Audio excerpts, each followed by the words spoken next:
Hi guys, welcome back to Manu thoughts. ఈరోజు మనం మాట్లాడుకునే టాపిక్ పుష్ప 2 డ్యూరేషన్ గురించి మాట్లాడుకుందాం. పుష్ప 2 షూటింగ్ అయితే కంప్లీట్ అయిపోయింది. 25 తారీఖున కంప్లీట్ అయిపోయింది. కంప్లీట్గా షూట్ అనేది ఎప్పుడో స్టార్ట్ అయిన సినిమా ఇది. ఇప్పటి వరకు షూటింగ్ జరుగుతూనే ఉంది. నిజంగా హైలైట్ అని చెప్పొచ్చు. నాకు తెలిసి నవంబర్ ఎండింగ్ లోపు కంప్లీట్గా సెకండ్ హాఫ్ ఎడిటింగ్ పూర్తవుతుందని అనిపించింది. ఫస్ట్ హాఫ్ ఎడిటింగ్ ఆల్రెడీ అయిపోయింది. నవంబర్ ఎండింగ్కి సెకండ్ హాఫ్ కంప్లీట్ అవుతుంది. మ్యాక్సిమం ఫైనల్ చెక్ చేసుకొని పంపిస్తారని అనిపించింది. డిసెంబర్ 3కి అందరికీ కాపీ అయితే వెళ్ళొచ్చు. 4th నైట్ నుంచి షోస్ అయితే ఉన్నాయి కాబట్టి ఎక్కువ టైం కూడా లేదు. ఫైనల్గా షూట్ అయితే అయిపోయింది. మ్యాక్సిమం డెలివరీ అవుతుంది కంటెంట్ ఆన్ టైంలో. పుష్ప 2 రన్ టైం గురించి మాట్లాడుకుంటే సినిమా రన్ టైం 3 గంటల 22 నిమిషాలు, అంటే 202 నిమిషాలు సినిమా. ఇది యానిమల్ కంటే 1 నిమిషం ఎక్కువ. అది 3 గంటల 21 నిమిషం, ఇది 3 గంటల 22 నిమిషాలు ఉండబోతుంది. 202 నిమిషాలు సుకుమార్ గారు ఏ లెవెల్లో చూపిస్తారు, ఏ లెవెల్లో హై ఫీల్ ఇస్తారు, ఏ లెవెల్లో ఎక్సైట్ చేస్తారో చూడాలి. నేనైతే ఈగర్లీ వెయిటింగ్ డిసెంబర్ 5న.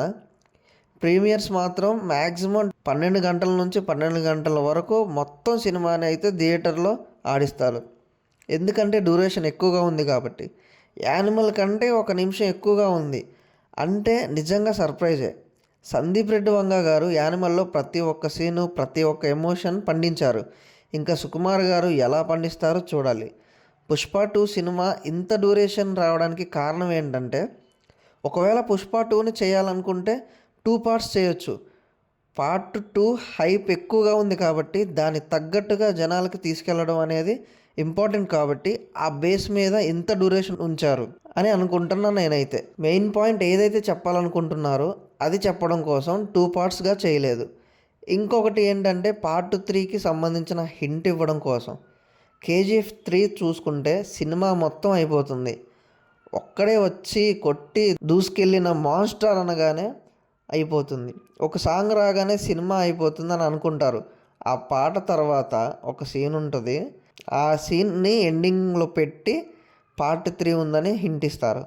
ఇప్పుడు ఈ పుష్ప 2 విషయంలో కూడా నా ఆలోచన ఏంటంటే సేమ్ ఇలాగే సంథింగ్ ఏదో చిన్న పాయింట్ చూపిస్తారని అనిపిస్తుంది. లైక్ ఎవరో ఒకరు మిగిలి ఉండడమో సంథింగ్ ఏదో ఒకటి జరుగుతుందని అనిపిస్తుంది. పార్ట్ 3 రిలేటెడ్గా చూసుకుంటే ఏదో ఒకటి యాడ్ చేస్తారు సుకుమార్ గారు.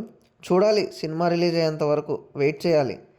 సుకుమార్ గారు మాత్రం చాలా గట్టిగా కొడతారనిపిస్తుంది. సుకుమార్ గారు ఏంటంటే ఆయన తీసే విధానం, ఎగ్జిక్యూట్ చేసే విధానం, పుష్ప 1లో అల్లు అర్జున్ గారి క్యారెక్టర్ అయినా, ఆయన వేరియేషన్ అయినా, ఆయన చేంజ్ ఓవర్ అయినా ఎంత బాగా చూపించారో మనకు తెలుసు. పుష్ప 2లో చూడాలి ఎలా చూపిస్తారో, ఎలా ఉండబోతుంది అనేది. చూద్దాం, సినిమా రిలీజ్ అయ్యేంత వరకు వెయిట్ చేయాల్సిందే.